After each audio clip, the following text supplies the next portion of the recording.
समस्त प्रभु प्रेमी भक्तों को जय सिया राम। भगवान की अहेत की कृपा हम आप सबके लिए, प्राणी मात्र के लिए कल्याण का सृजन करें।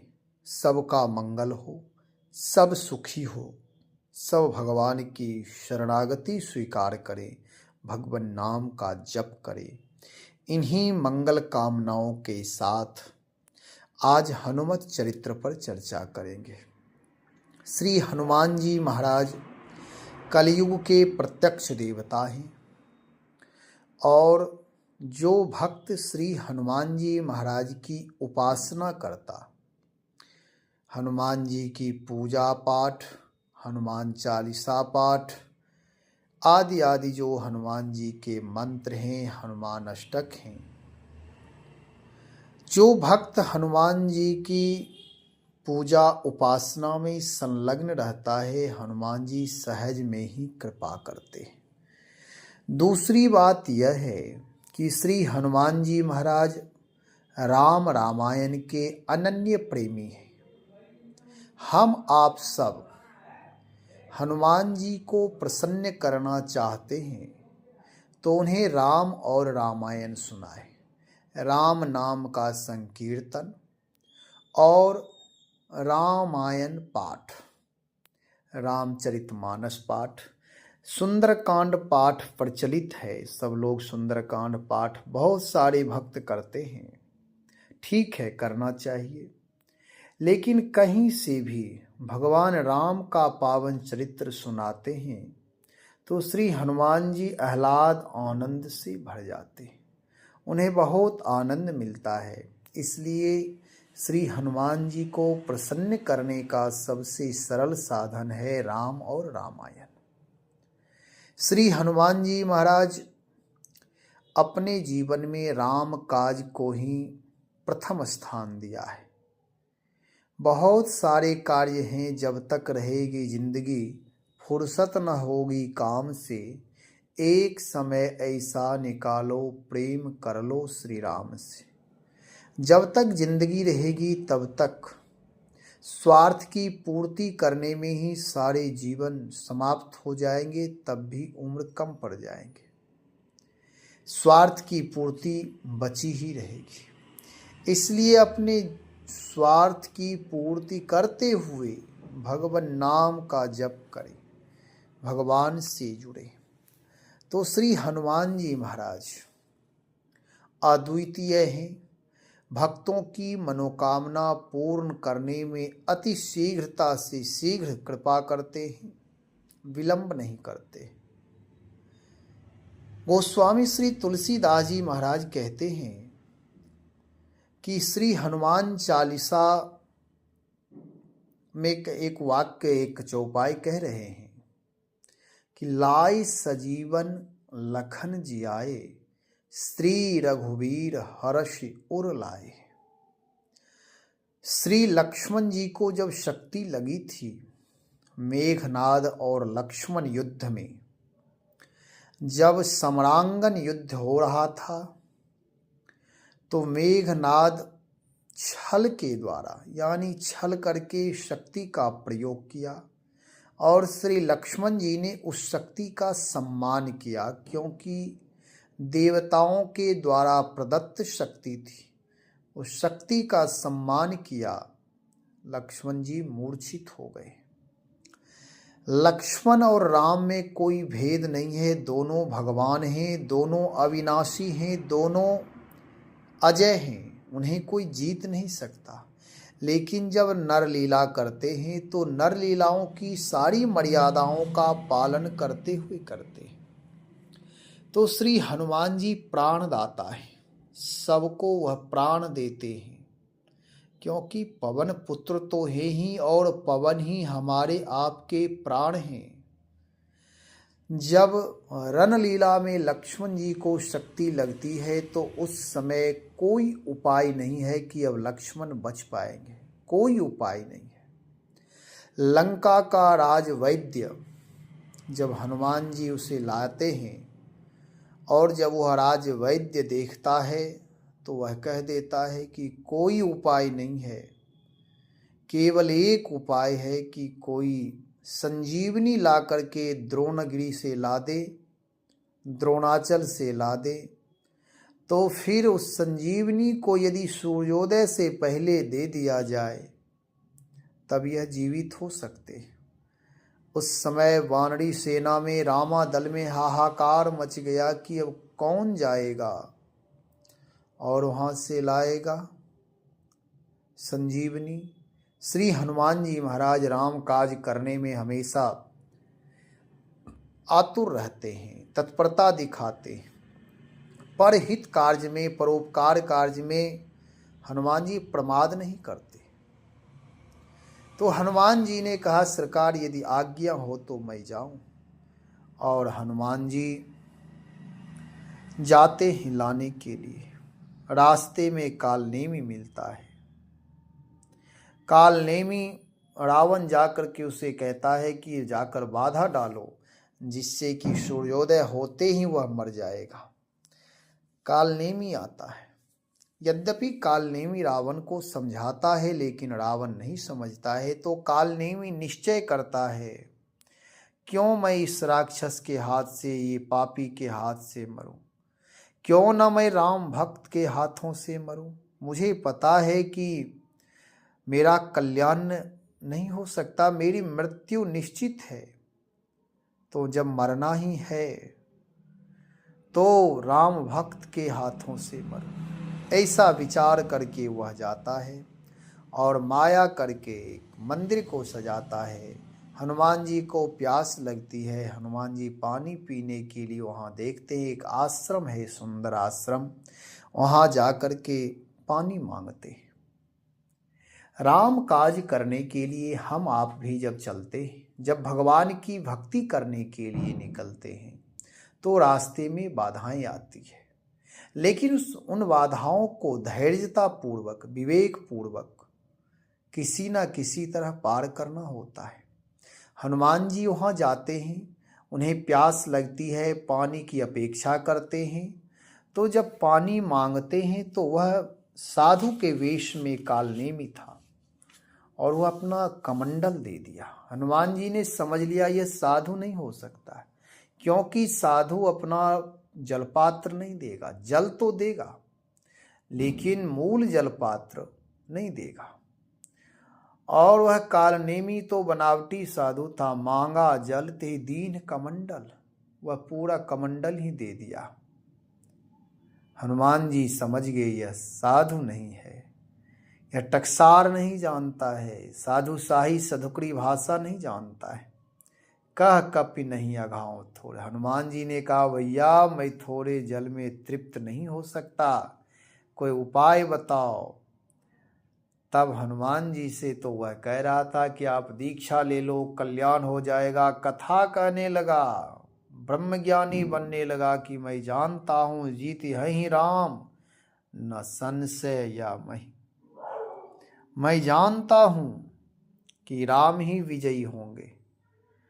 और नाना प्रकार की वह राम की प्रशंसा करने लगा। ऐसे ही लोग मिलते हैं हमारे आपके समाज में, हमारे आपके आसपास भी हैं। ऐसे लोगों से सावधान रहना चाहिए।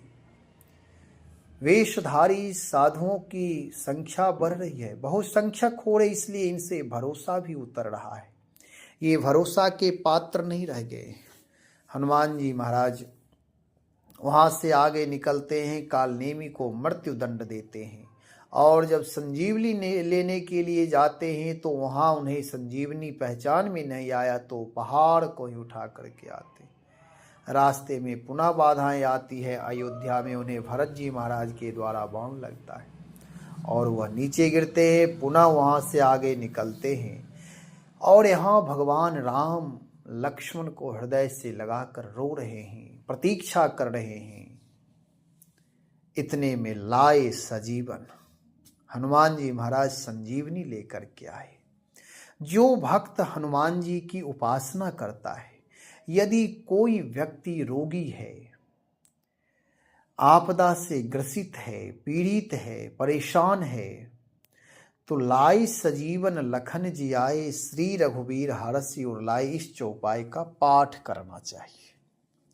विषम से विषम परिस्थिति में वह सहज हो जाएगा, कोई न कोई रास्ता उपाय मिल जाएगा। केवल श्रद्धा विश्वास होना चाहिए। हनुमान जी महाराज पवन की तरह हर जगह व्याप्त हैं, हर जगह वह उपलब्ध हैं। केवल भक्त प्रार्थना करे, श्रद्धा विश्वास से युक्त होकर के अनुनय विनय निवेदन करें, तो हनुमान जी महाराज की कृपा से हनुमत तत्व जो ऊर्जा है, जो शक्ति है, वह सारी कामनाओं को पूर्ण कर देगी। और वह शक्ति, हनुमत तत्व शक्ति सहज में ही सारे रोगों को समाप्त कर देगी। तो हनुमान जी कलयुग के प्रत्यक्ष देवता हैं और भक्तों की मनोकामना पूर्ण करने में विलंब नहीं करते, शीघ्रता अति शीघ्र करते हैं, कहीं कोई प्रमाद नहीं करते। क्योंकि यह राम काज समझकर, जो भी कार्य करते हैं वह राम काज समझकर करते हैं। इनका तो परम ध्येय ही है राम काज कीन्हे बिनु मोहि कहाँ विश्राम। तो कहते लाए सजीवन, संजीवनी बूटी लाए, और लक्ष्मण जी को वैद्यक के अनुसार दिया गया और लक्ष्मण जी पुनः जीवित हो गए। लक्ष्मण प्राणदाता हैं। यह हम आप भी लक्ष्मण की तरह हैं। हमारा आपका परम लक्ष्य भगवान ही हैं, राष्ट्र ही हैं, राम काज ही परम लक्ष्य है।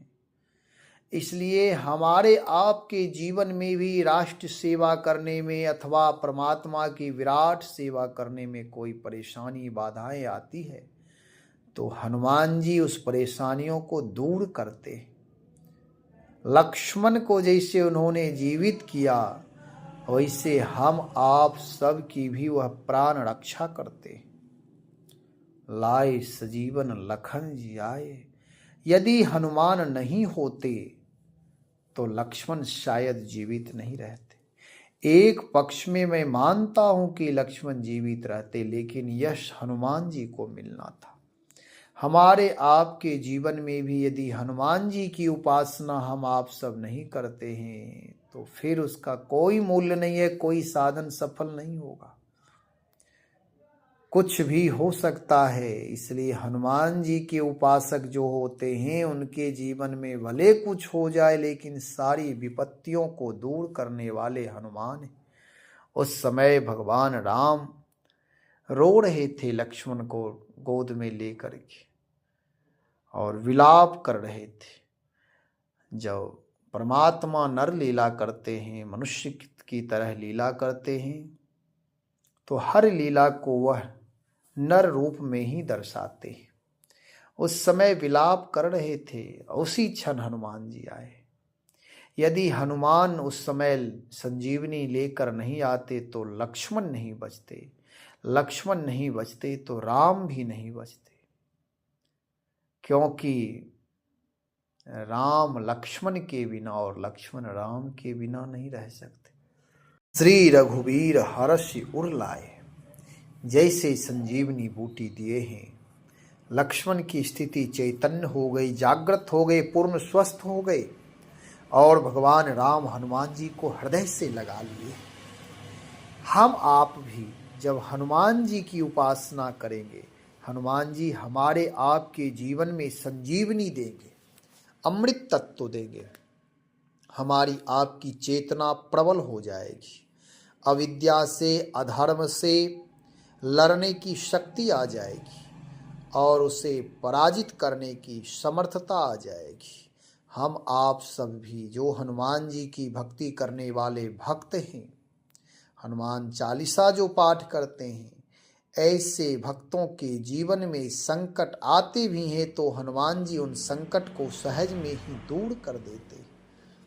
इसलिए हनुमान जी की उपासना अवश्य करें। हनुमान लक्ष्मण को भी प्राण देने वाले हैं। भगवान राम विलाप कर रहे थे, उनके अश्रु को उन्होंने समाप्त कर दिया। जो भगवान रो रहे थे उनका रोना बंद हो गया, वे हर्षित हो गए। श्री रघुबीर हरषि उर लाए। हर्षित हो करके कृतज्ञता प्रकट कर रहे, हे हनुमान आप नहीं होते तो शायद मैं भी जीवित नहीं रहता। उनके प्रति कृतज्ञ भाव प्रकट, भले आप सेवक हो लेकिन अभी आपने जो कार्य किया है यह कार्य सराहनीय है। हनुमान जी को हृदय से लगाते। हृदय से लगाना परमात्मा की उच्चतम भक्ति है। इसलिए हम आप सभी इस कलिकाल में हनुमत उपासना अवश्य करें। हनुमान जी की सेवा पूजा प्रार्थना हनुमान चालीसा का नित्य पाठ करें।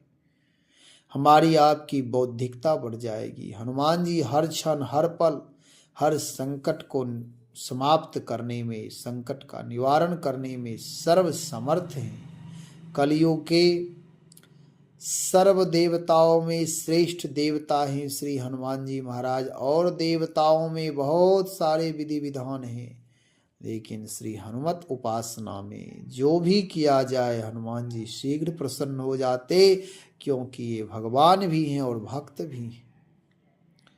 तो हनुमान जी को राम रामायण सुनाए, राम काज करते रहें, जीवन उत्तरोत्तर जीवन में वृद्धि होती जाएगी। हनुमान जी महाराज परिश्रमी पुरुषार्थी प्रार्थना से युक्त जीवों का कल्याण करते, उन पर सदा कृपा करते रहते। तो परम भागवत हनुमान है, दर्शनीय हैं, मंगल के मूर्ति हैं, राम काज के प्रताप से। राम काज कीन्ह बिनु मोहि कहाँ विश्राम। श्री हनुमान जी महाराज की उपासना करें, नित्य हनुमान चालीसा का पाठ करें, नित्य पाठ करें। हनुमान जी हर जगह है। मंदिर यदि आसपास में हो तो मंदिर में जाकर पाठ करें, यदि मंदिर में भीड़ भाड़ अधिक हो तो वहाँ ना, अपने घर में ही पाठ करें, वहाँ ना जाए, दर्शन करके आ जाए। लेकिन भीड़ भाड़ में पाठ मंत्र जप साधना ये सब संभव नहीं है। साधना के लिए तो एकांत स्थल चाहिए, शांत चित्त चाहिए। चंचल मन से कोई भी भगवान की भक्ति नहीं कर सकता है। इसलिए स्थिरता हो, दृष्टि संयमित हो, विचार संयमित हो। कहने का मतलब यह है कि हनुमान चालीसा का पाठ नित्य करें। कोई भी कामना हो, कोई भी कामना, श्री हनुमान चालीसा का पाठ करें। हनुमान जी महाराज को लाल पुष्प चढ़ाएं, गुड़हुल का पुष्प यानी ओढ़हुल जो होता है वे चढ़ाएं। तुलसी अर्चन करें, लाल पुष्प से अर्चन करें, हनुमान जी के सहस्त्र नाम से पुष्प चढ़ाए, सारे संकटों का निवारण हो जाएगा। हनुमत उपासना अमोघ है, अमोघ मृत्युंजय है। मृत्यु से भी वह जय प्राप्त करा देते हैं। हनुमान जी की उपासना भक्ति सतत करना चाहिए। जो भक्त करते हैं उनकी सारी मनोकामनाएं पूर्ण होती है। श्रद्धा विश्वास से युक्त होकर के हनुमान चालीसा का पाठ करें और श्री हनुमान जी महाराज से प्रार्थना करते रहे। राम रामायण से जुड़े रहें, सेवा सुमरन से जुड़े रहें, प्रार्थना पुरुषार्थ से जुड़े रहें। जीवन कल्याण ही कल्याण होगा, मंगल ही मंगल होगा, आनंद ही आनंद होगा। भगवान नाम का जप सतत करें। नाम साधना सर्वोत्कृष्ट साधना है, सर्वोत्कृष्ट साधना और बहुत ही सरल साधना है। नाम के प्रताप से जीवन अमृतमय हो जाता है। सारे द्वंद्व सारे दोष समाप्त हो जाते हैं। प्रभु की अहेत की कृपा जब होती है तो भक्त लोग भगवान के नाम से जुड़ते हैं और फिर भगवान नाम का चिंतन मनन करते हैं। तो श्री हनुमान जी महाराज की उपासना करते रहे। जीवन में नाना प्रकार के काल नेमी भी आएंगे तो हनुमान जी उनसे भी रक्षा कर लें। प्राण संकट में आएगा तो प्राण भी रक्षा कर लेंगे। जब किसी विषम परिस्थिति में अश्रुपात होंगे तो हनुमान जी महाराज अश्रुपात होने नहीं देते हैं। भगवान राम जब दुखी थे तो उन्हें भी हर्षित किए। जो भी कोई बाधा डालने के लिए आएगा हनुमान जी की सेवा में, राम काज करने में, तो उसे हनुमान जी दंड भी देते हैं। इसलिए हनुमान जी से जुड़े बहुत सारे लाभ, अनंत अनंत लाभ है। हनुमान जी सारी कामनाओं को पूर्ण करते हैं, शत्रुओं का समन करते हैं, दुष्टों का संहार करते हैं, काल नेमियों को, राम काज में बाधा डालने वाले काल नेमी को मृत्यु दंड देते हैं। और जब प्राण संकट में हो तो लक्ष्मण जैसे परम प्रतापी योद्धा को भी वह जिलाते हैं, प्राण संजीवनी बूटी लाकर पिलाते हैं, देते हैं। भगवान राम जैसे धनुर्धर भी जब भाई के विरह में विकल होते हैं तो उन्हें उनकी विकलता से बाहर करते हैं, उन्हें प्रसन्न करते हैं। जब कोई भी भक्त आदर पूर्वक हनुमान जी का सम्मान करता है, जब हनुमान जी से प्रार्थना करता है, तो हनुमान जी शीघ्र ही प्रसन्न होकर के मनोकामना पूर्ण कर देते हैं। ये हनुमत चरित्र की महिमा है। हनुमान जी महाराज से जुड़े, आत्म कल्याण से राष्ट्र कल्याण के लिए हमेशा तत्पर रहें। राम काज कीन्हे बिनु मोहि कहाँ विश्राम। केवल जीवन का एक ही ध्येय हो, राम काज, बस राम काज। उसमें शुचिता, पवित्रता हो, बेईमानी ना हो, छल कपट ना हो, दोष द्वेष ना हो। श्री हनुमान जी महाराज से जुड़े, उन्हें राम रामायण सुनाए। श्री राम जय जय जय राम, श्री राम जय जय राम।